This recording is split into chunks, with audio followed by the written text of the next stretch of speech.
All right, let me introduce our last speaker, Juliette Willoughby. She's a practicing attorney. She is participating in this protest for very specific reasons, in no specific order. She's a second-generation American. Her parents came here to continue their Christian education. In doing so, they quickly realized that there was a battle they could not avoid. This battle was that for civil rights. Her father marched in Selma, and her mother changed the course of her life after the Watts riots on August 11, 1965, Juliette's 5th birthday. The second reason is that while she was teaching policy, human behavior, social problems, race and ethnic relations, she would tell her students that they need to practice standing for the small things, so when the time came to stand for the big things, their legs would be strong. The third reason is that she must be an example for her former students, as well as carry on her parents' legacy. The final reason is that she has no choice. She's an attorney. She swore an oath to uphold the Massachusetts Constitution and the Constitution of the United States of America. The Massachusetts Constitution, written by John Adams, is the oldest functioning written constitution in the world. It served as a model for the U.S. Constitution, which was drafted 7 years later. So let me introduce Juliette Willoughby.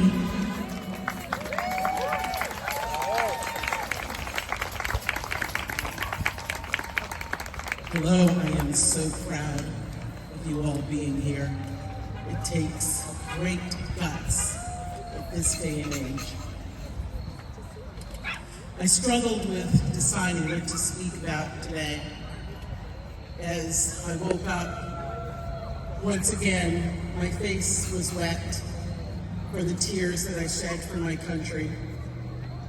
Some would find it funny that a Black woman would be shedding tears for the United States of America. Let them laugh. As a naive child, I stood and said the Pledge of Allegiance with my full chest. I participated in the Slave Day auctions in school. The level of denial that is available to a child is massive. The lack of caring and knowledge of teachers can be forever damaging. But still, I cry for my country. I thought about speaking about the illusory truth effect, about one of the ways that we got here, that we've gotten to this point. Then I began to see that there were many little ways that we got to this point. Those who would give up essential liberty to purchase a temporary safety deserve neither liberty nor safety. That was said by Benjamin Franklin. On September 11, 2021, we experienced an attack on our homeland. At that time, I had a wonderful friend, and she had experienced life in Nazi Germany. She was born in 1929 and immigrated to the U.S. in 1952. She spoke of flag-lined streets, flags on houses. She spoke of hyper-patriotism. She lived through Kristallnacht, and she feared for this country. Sadly, I can say that I am grateful that she is not here to view what's happening with us today as we follow the same pattern. In our fear of experiencing this type of attack again, we gave away part of our freedoms.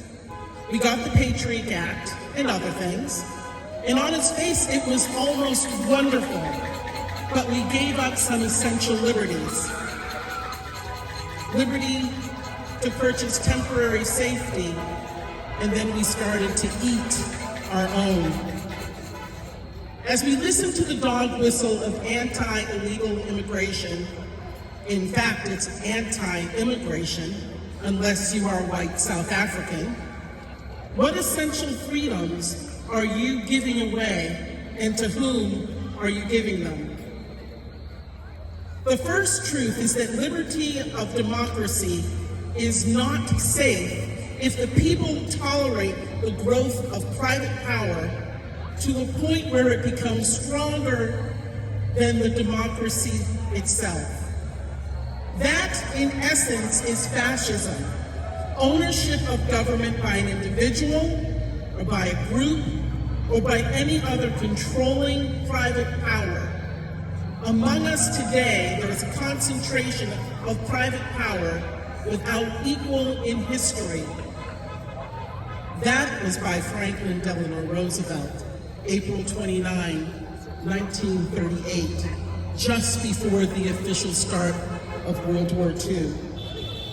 To whom are we giving away our power? Who benefits if the farmers lose their land? Back to illusory truth. A little complicated definition, but I'll clear it up.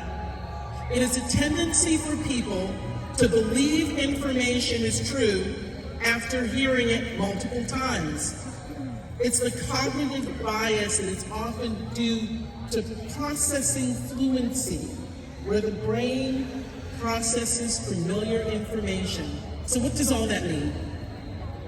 It means that if a lie is said often enough, people will become familiar with it, and then they will accept it as truth. He told that we were having a I Hate America protest. And people started to believe it because they said it with their full chest. They said that Antifa, which doesn't exist, is a domestic terrorist organization welcomed by anti-fascism people.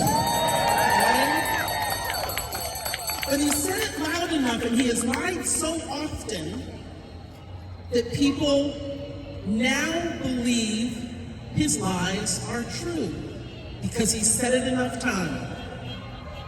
Today we have gone so far down this authoritarian path that it is my belief that the country we had, with all of its many, many imperfections, is gone.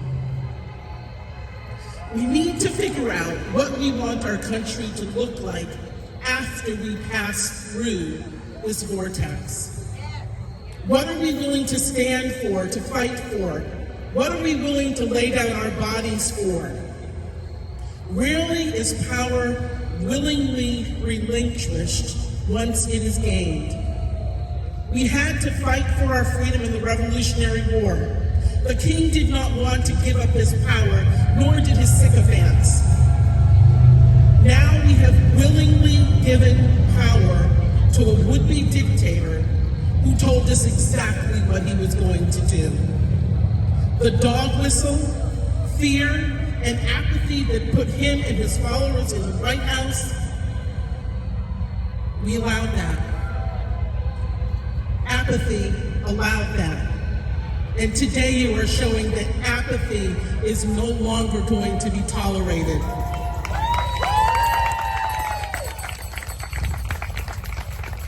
If you question whether you should continue to protest,